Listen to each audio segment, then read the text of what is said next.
So they're blazing. Now back to the slow zone. And Scott Pye has hit... Sorry, Jamie Whincup has hit. It's hit Scott Pye. It's hit Scott Pye. Unbelievable. So the in-car with Pye. Have a listen. Just see Whincup in the mirrors suddenly arrive at warp speed. And that's the slow zone. So the line in the road is what he was trying to get back to.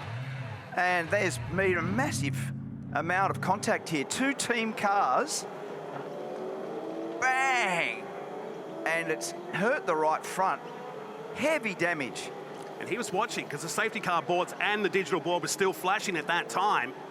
So the two teammates have come together, and that is heavy damage to car number 1. So people leaving the pit lane, trawling out there at 40 Ks, releasing the limiter and then starting to weave.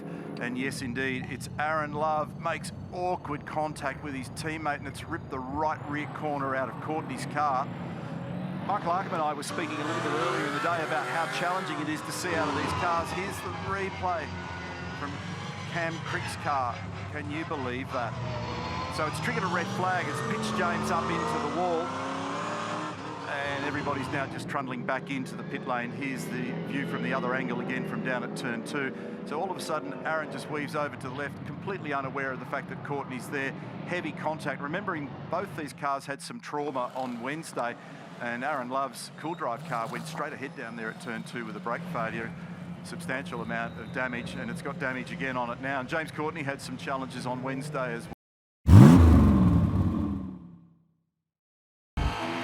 Trouble at the top of the hill. This will be at the elbow. Car. We've got a shell car in the wall. And D'Alberto, unfortunately for Tony D'Alberto and his 10th outing for Dick Johnson Racing, as something's gone amiss at the top of the hill. There's a bit of junk on the road there as well for Will Davison. Game over for him. And I reckon that's grabbed the inside wall by the look. It certainly hit the outside wall hard. Did anybody help that cause? There was another car behind, but I don't know whether he got hit or not. I reckon he might have made contact with the inside wall, that little piece that protrudes, as you said earlier. But it will be interesting to get some other angles. There's the shock absorber in the middle of the road, and he has bumped the inside wall straight in. He got. I referenced it earlier in the call. There's just a little awkward join in the concrete where a couple of the concrete blocks are. Listen. Yeah.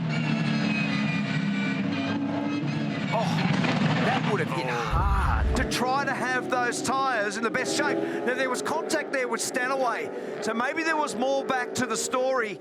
Here we go, we're on board now with Macaulay Jones. He comes over the rise in to the turn-in point, and bang. I don't know totally there, couldn't really hear it properly. I don't know whether he got hit on the way to the corner or he did it under his own steam. But there's a huge amount of damage on the Pizza Hut Camaro. Same as Will Brown. Yeah. And so Jackson Evans, just as it's been on several occasions this year, is where the bomb drops. Just a spectator. Just a spectator. Yep. Here it is from the other angle. Watch Cooper. Gets massively crossed up. Now he can't steer it. Steering damage. Bites both walls. And that's going to be an enormous job. Enormous job. And poor old Jackson Evans, just nowhere to go. He was the next in the queue.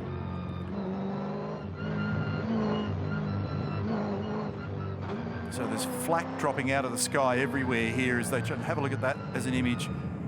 Here it is again. So trips over the curb, goes in there with a ton of speed, hits that high, gets a lot of air, very similar to the Will Brown scenario. Huge air here, and it's that second kick on the inside rear wheel, and it's plucked the tyre off. That's what it's done. Plucked it. It's overloaded that because the pressures are down after the safety car period. It's plucked the wheel off on the other side too. Yeah, and so that hasn't come back up. And that's actually been, I've heard that conversation. Thanks for covering the inside and last corner. There you go, he's covered it. No green flags. That's exactly why. Green flag. So Brock's got control of the field. And the great risk in Darwin is that people fire up in the background before they get the cue. And if you pass before you get to that line, there's trouble. We've got a problem. In the background, someone has fired into the wall. It's exactly what I was just talking about. So we've got LeBrock in the wall down here. And what happens is people start to make a move in that wheel. Errant wheel blazing down to turn 1. They go before they get to that control line.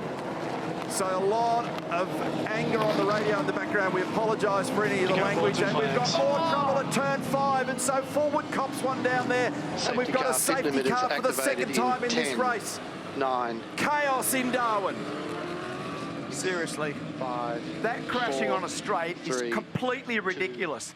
And it's 1. all predicated Limiters must be on activated. not understanding that you can't overtake before the control line.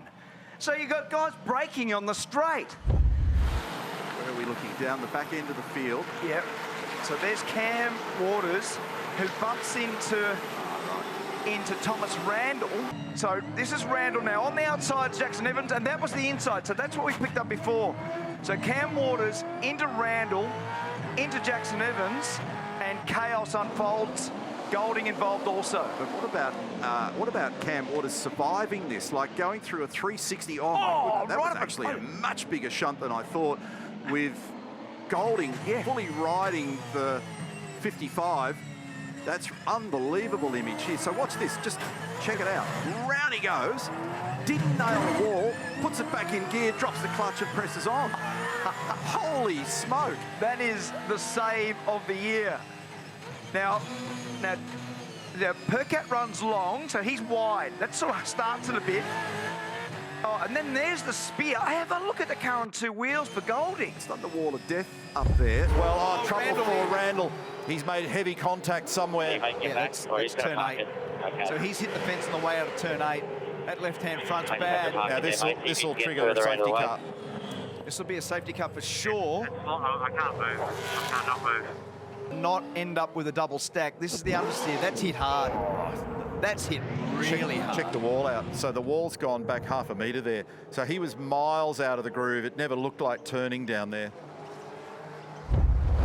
It's one of the all-time drag races to turn 1 where they go 2, 3 and sometimes 4 wide. Let's get race 17 started at the top end, and it's an even blast off the front row of the grid, and Feeney's just got a tiny margin at the moment over Waters, who drops in behind, closes the gap.